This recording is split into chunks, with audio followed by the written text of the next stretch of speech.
ባለፈው ስለ ማይክሮሶፍት ኤጅ አውርተን ነበረ። ማይክሮሶፍት ኤጅ ማለት ከዊንዶውስ ጋር አብሮት የሚመጣ ብራውዘር ነው ማለት ነው። በፊት ላይ የዚህ አይነት ሎጎ ነበረው። አሁን ላይ ወደዚህኛው ተለውጧል፣ ወደዚህኛው ማለት ነው። እና አሁን ስለ ማይክሮሶፍት ኤጅ ሳወራላችሁ እንደ አዲሶቹ ምናምን ላይ ስናወራ ማይክሮሶፍት ኤጅ ምንድን ነው የሆነው መሰላችሁ? ማጥፋት አትችሉም ከእንትናችሁ ላይ። ከዛ ሰዎቹ ምን ማለት ጀመሩ? ኤጅ የምጠቀመው ክሮምን ለማውረድ ብቻ ነው አለ። ከዛ የኤጅን ደግሞ ምላሽ ላሳያችሁ።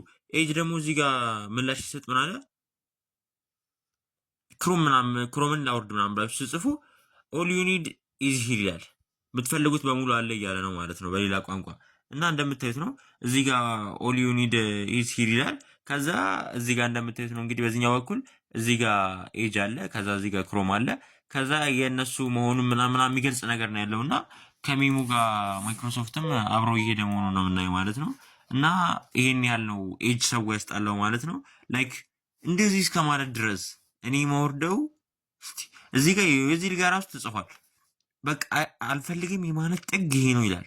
ውርስት እሺ ካንሴ ነው ብራውዘር ኤዲሽን አለ እምቢ ምናምን ስትል ግን በቃ የመጨረሻ ከባድ ሲሆንብህ ያለው ፓርት ነው ማለት ነው። እና ኤጅ የዚህን ያህል ነው በሰው ዘንድ የተጣላው ማለት ነው። ይህን ነገር ለማለት ነው። ቢሰው ሲመቻችሁ